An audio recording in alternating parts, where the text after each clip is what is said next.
खुलुमबाय बडलेण्ड रादाब नायगिरि बयनिसिमबो फुंबिलिनि गोजोन हामलायथि बावहरबाय। दिनै 16 सेप्तेम्बर 2025 इं मायथाइनि सानसेनि फानजामुथिखौ फरायथिनो लाबाय।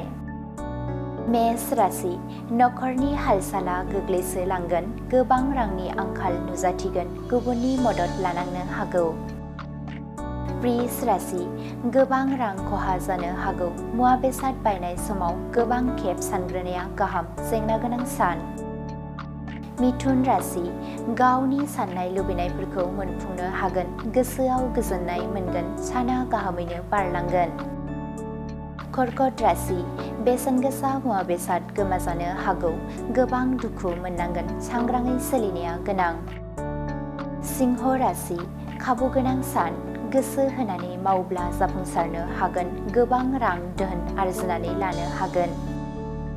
कन्या राशि गोसोआ दिदोम थागोन, मावनो गोनां खामानिफोरखौ गोसो होनानै मावफुंनो हागोन, गाहाम सान।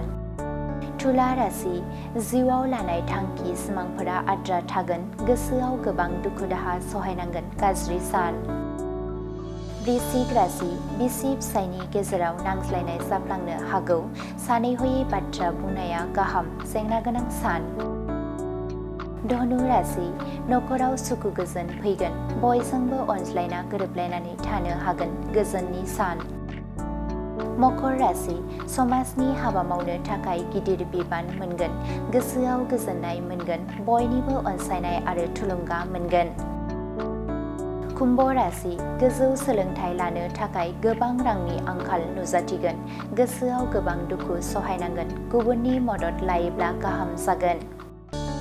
मीन राशि गावनि इयुन जिउखौ लानानै जिंगा सिगोन, गोसोआ थाथेरनो हायै उसुखुथु मोनगोन, सांग्राङै सोलिनाया गोनां।